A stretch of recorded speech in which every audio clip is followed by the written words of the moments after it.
Hello, I'm Jason Clark with Tinzie Realty in Wickenburg, Arizona. I wanted to kind of take a few minutes and talk about kind of the big picture of where we're at right now with real estate in particular, but this really applies to any big ticket items, vehicles, anything that you would have a little bit of trouble just buying as an everyday use. Things like food, stuff like that doesn't really apply too much, but something that you need to put a lot of thought into. And for the last several years, ever since about, I'd say roughly 2012, depending on the area of the country that you're in, we've been in what I would call more of an order taking environment as opposed to a sales environment. Order taking environment is probably the best way to think about it would be like going into Best Buy and buying what you need. It doesn't take a lot of sales. It doesn't take a lot of thought. Doesn't take a lot of emotion. It's just you need something. You walk in there, you buy it, and you leave. And the people that work there, they they're good at what they do. They provide customer service, but they don't really spend a lot of time getting to know the customer, getting to know what the problems are, how they can help solve them, things like that. We before 2012, from about, gosh, I got into sales in 2004, and even from 2004 on, and especially during the recession around the 2008, 9, 10 time frame, sales became a lot more difficult. It wasn't where we were like from 2012 on to recently, where you put a house on the MLS and gosh, you have 3, 4, 5 offers, you've got 50 showings.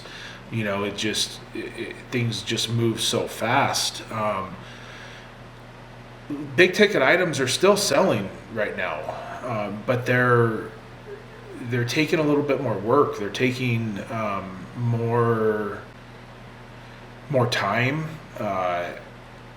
You need to be a lot more creative. If you're watching this and you're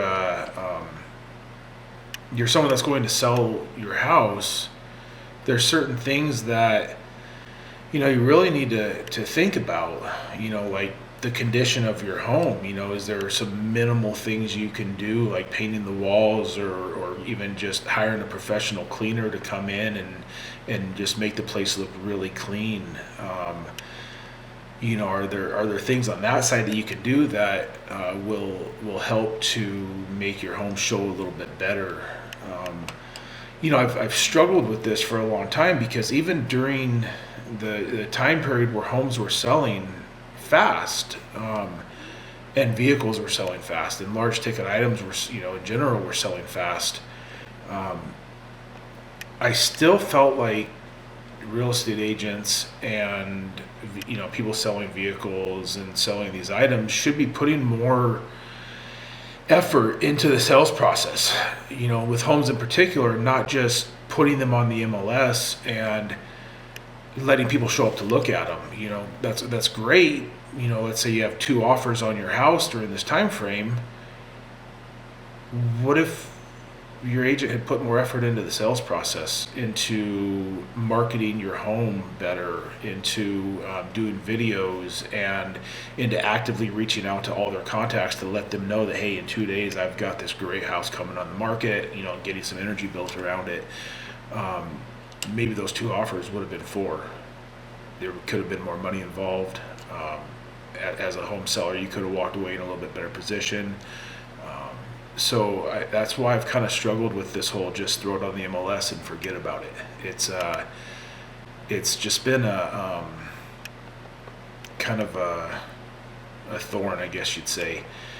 And now we're solidly, with a few exceptions. There's some properties that are just highly sought after, that are priced great from the get-go, that are going to sell in the first, or get an offer or two in the first couple of days. But generally we've kind of moved away from that, with higher interest rates, with everything.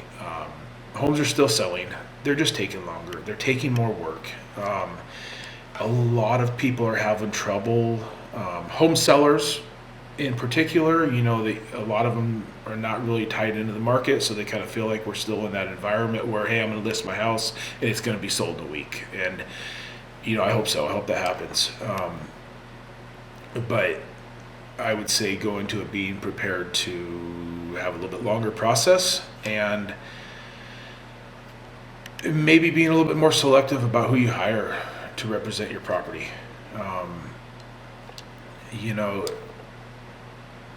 Everybody knows a real estate agent. Everyone does. And if you don't, your friend does, or your family member does. Somebody is a real estate agent. And before I got into selling real estate, I bought and sold several houses, and I always used a friend of mine. And I was just never very happy with the process. I always felt like there was things were not being done, things were not being advertised the way I felt like they should be. They weren't being marketed correctly. And it kind of got to a boiling point after selling a few houses with this agent, that I decided to interview some other folks. I had some business dealings with some other folks that sold real estate, and to be honest, I did not like these people. We didn't click well. They were pleasant, but they weren't people that you'd want to sit down and have a long conversation with, as far as our relationship, our interactions. But because of some business dealings, I decided I'd interview them and kind of get an idea if I wanted them to sell the house for me that I was currently working on. And I was blown away, because I went into the meeting, more of a courtesy meeting, thinking there's no way that I'm going to hire these people. There's no way that I'm going to have these people represent a property that I'm selling, because I didn't really, like them. I knew them. I respected them because I knew that they, had a lot of sales. They were, pretty active in real estate. They were, the interactions we had on some other business stuff was professional. But that's all it was. It was professional. It wasn't a personal level type interactions. And they showed up to the meeting, the listing meeting, completely prepared. They had a whole marketing plan. They laid out how they were going to do videos, drone videos. They were going to do, a video walk around of the place. They were going to market it in a way that was going to get a lot more attention. And I was really impressed with it. The price that they wanted to list at was slightly below, I want to say, if I remember right, 2 to 3% below what I thought it should be listed at. So it was really close. But when I looked at the price they wanted to list at compared to the price other people wanted to list at, it was about a wash. Without splitting hairs, it was really similar. And ultimately, they made it clear that it was my decision, my wife's decision, what we wanted to list at, but that was their suggestion. And, we went with their suggestion. And before the home got listed, they did their videos. From what I could tell, they reached out to a lot of different people, and they talked to them about our house that was coming on the market. And it was a horse property, and it had some things going for it. But there was other ones like it. The house was nice. It wasn't anything over the top. It was a nice house. It was a great place to raise a family. And as soon as it got listed, we were flooded with people. We couldn't even be at our house from sun up to sundown because it was just flooded with people. I contribute, a solid amount of that to being on the MLS. But I also know that in the background, they had created a lot of excitement for the place. They were proud to have that listing. They were excited about it. They saw the value in it.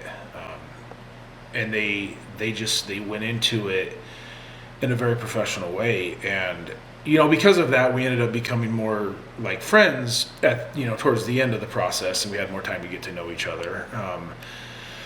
But I guess kind of where I'm going with this is you don't necessarily want to hire or dismiss somebody because they're friends or family and they work in real estate. Try to pull the emotions out of it. Take a step back and look and say, okay, if I didn't know this person, is what they're presenting for this marketing plan, is it something that I agree with? Is it something that I think is in my best interest? As a real estate agent, as a realtor, the number one thing that you learn above all else, and this, set everything aside, customer service, everything, is you always protect the financial interests of your clients. That's number one. How can somebody that's representing your house protect the financial interests for you?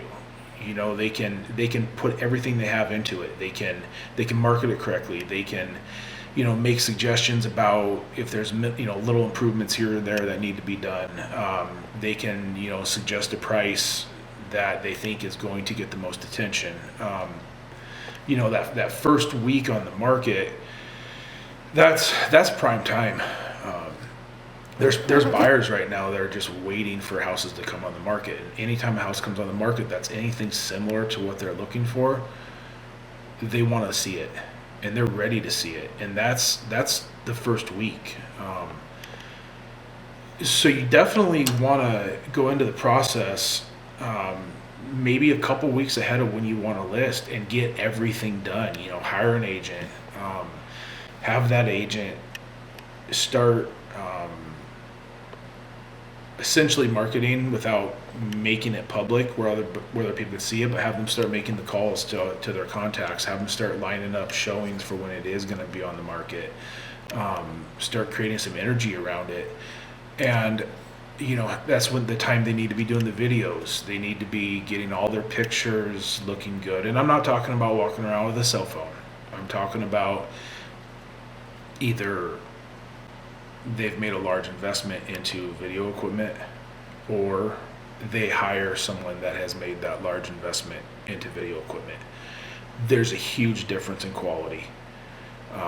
Editing software makes a huge difference. The ability to put music to it, the ability to, you don't want to be deceptive in your pictures or videos, but you want to show them in the best light. You want the lighting to look great. You want the audio to look great. You want it represented in a way that people can envision living there, envision what their life would look like there. And that all needs to be done prior to the listing going live on the internet. It kind of, I see this a lot, and this does not make any sense to me. An agent puts a listing on the property, or a property, on the MLS as a listing, and they get a few showings the first week. Okay, so now first week's gone by, or first week, week and a half has gone by. Well, hey, we better do a video now. Well, the video should have been done before it even went online, before anyone saw it. Let's not burn up that first week and a half, and then start doing a listing or a video. Okay, so now we're a week and a half in, we've done a video. Okay, so now it takes a couple days to get that video edited and out there where everyone can see it and start reviewing it. Now you're 2 weeks in. Okay, so let's hold an open house. Well, the open houses should have been held first weekend after listing, depending on the property. If it's in an HOA, where people are home during the day a lot, maybe even hold an open house or two during the week, but also, hold one or two on the weekend. Get that traffic in there. Open houses can create a buyer. A lot of times they don't, but they can create a buyer for the house. They can also market it correctly and put on the MLS that you're having an open house. Market it on social media to where other agents can see it. A lot of times those other agents will bring buyers by to the open house to see the property instead of actually setting up a showing. So they're getting in there, a day or two earlier, which can make offers come a little sooner, create more demand and more excitement for your property. So these are all things that should be done in that first few days.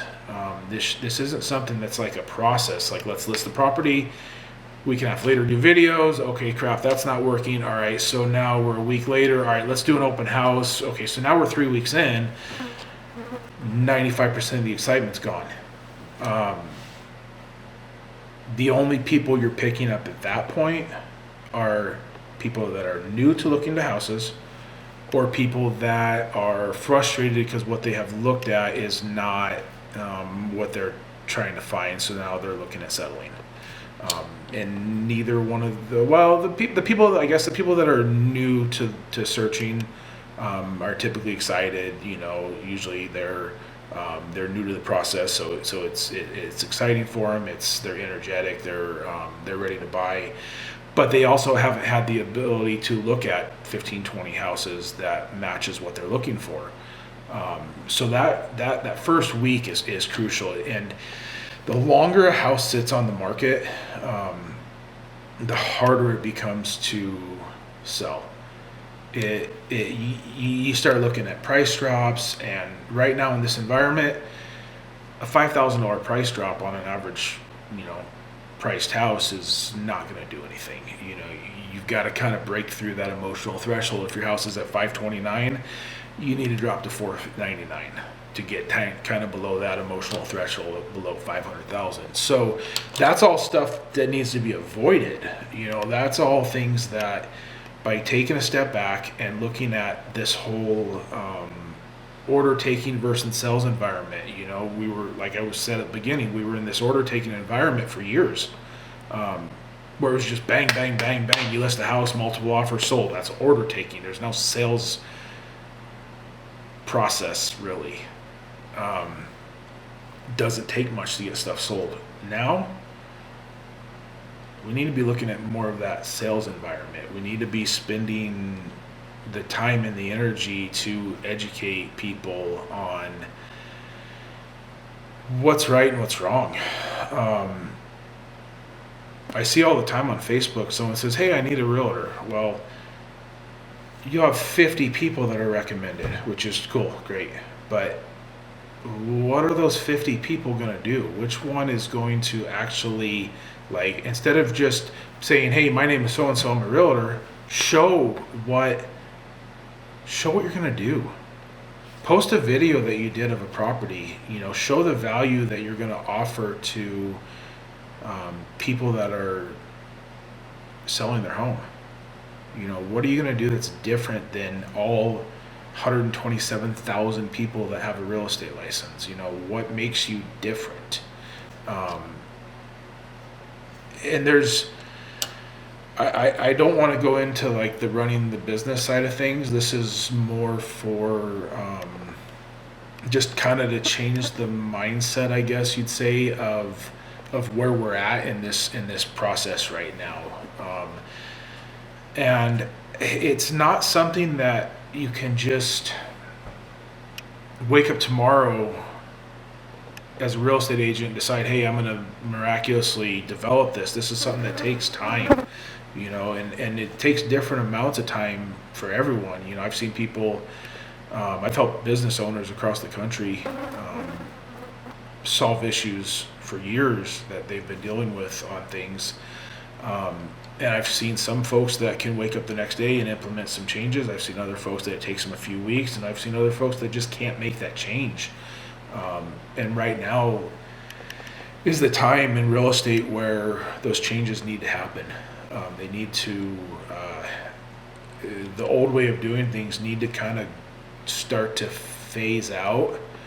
And I do think we're going to see a lot of agents that are not able to adapt to this. I think we're going to see a lot of salespeople with, that sell vehicles, either luxury vehicles or heck, at this point, I mean, a truck costs you $80,000. That's a big ticket item for most people.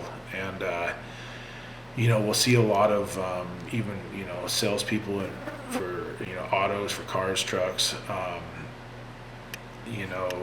timeshares, just anything that kind of has an emotional feeling to the purchase. I think we're going to see a lot of them transition into other types of work, just not being able to adjust to the changing market. And as these videos develop, and I go into a little bit more detail about different things. One of the focuses is going to be, as someone that wants to sell their property, what are some things that you can do, to get your property sold faster? As a buyer, what are some of those things that you can do to maybe get the best price that you can, but also the whole deal structure put together in a way that makes sense? Whether it be closing costs or, buying down interest rates, things like that.